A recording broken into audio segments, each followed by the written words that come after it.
وما خلقت الجن والإنس إلا ليعبدون. Question d'une sœur. Assalamu alaikum wa rahmatullahi wa barakatuh.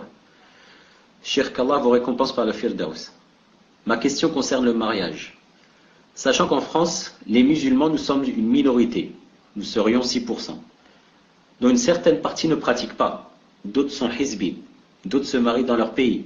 D'autres se marient avec une chrétienne ou une juive. D'autres vivent dans le haram.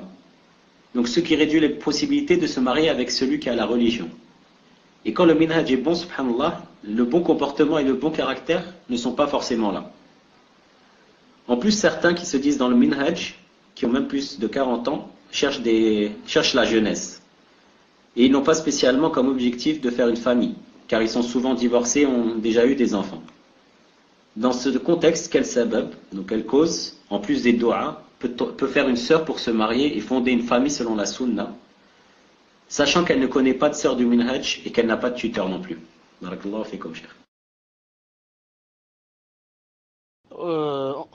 Bon, j'ai dit wa alaykoum salam wa barakatuh. En fait, c'est une question vraiment pertinente, car ce que dit la personne est vrai. Non, c'est pour ça que beaucoup de personnes vivent des difficultés là-bas en Europe. Non, vivent des difficultés, surtout pour le mariage. Surtout que beaucoup, disons pour ne pas exagérer, je dis que certains, même si entre parenthèses c'est beaucoup, se marient pas avec un objectif clair.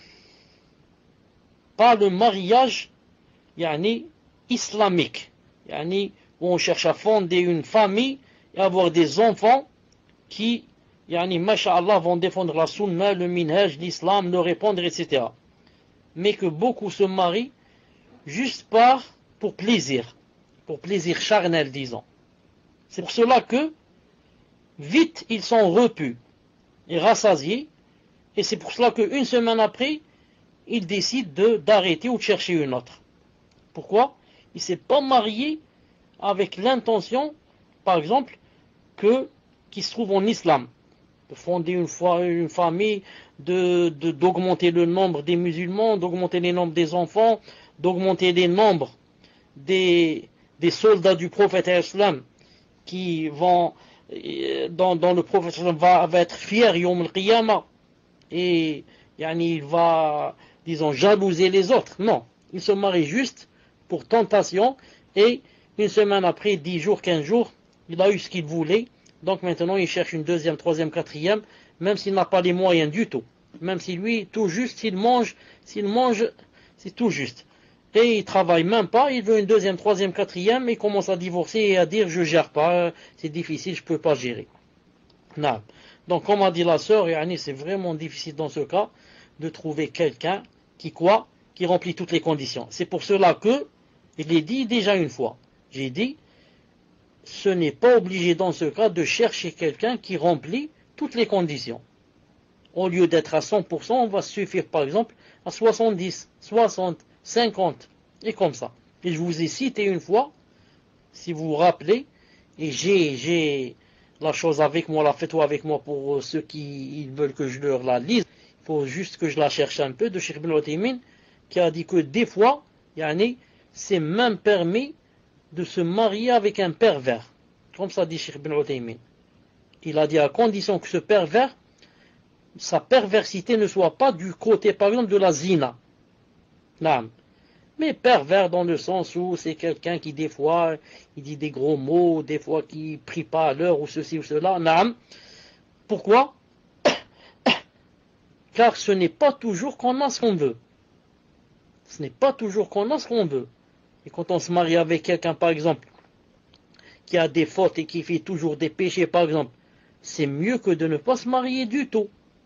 Et rester toute sa vie célibataire. Et vivre sa vie célibataire sans mari, ni enfant, ni famille, ni rien. Donc c'est ce qu'on appelle le moindre mal.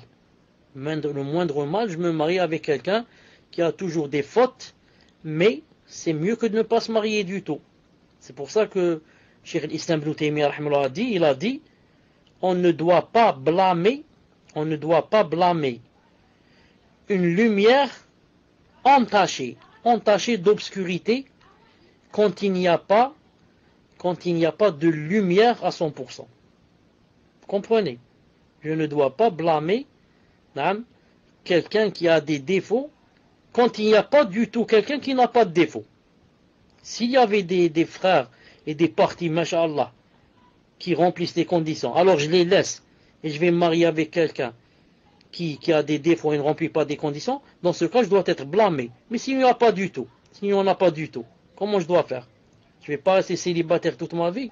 Donc, j'accepte celui qui a des défauts, je cherche le moindre mal, avec dans l'intention que Allah subhanahu wa ta'ala va améliorer les choses, en faisant des dou'a comme ça.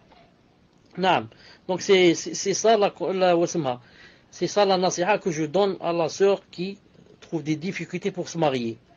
Si bien sûr elle peut faire hijra et aller dans un pays musulman où elle va trouver quelqu'un qui remplit les conditions, masha'Allah, si elle ne trouve pas, elle fait, comme on dit, daf'u a'zam dararain biltizami adnahuma. Elle repousse le grand mal en faisant le petit mal. Elle n'a pas d'autre solution. Et elle fait des doigts pour que Allah subhanahu wa ta'ala améliore les choses. Wallahu ta'ala alam. Tfaddal.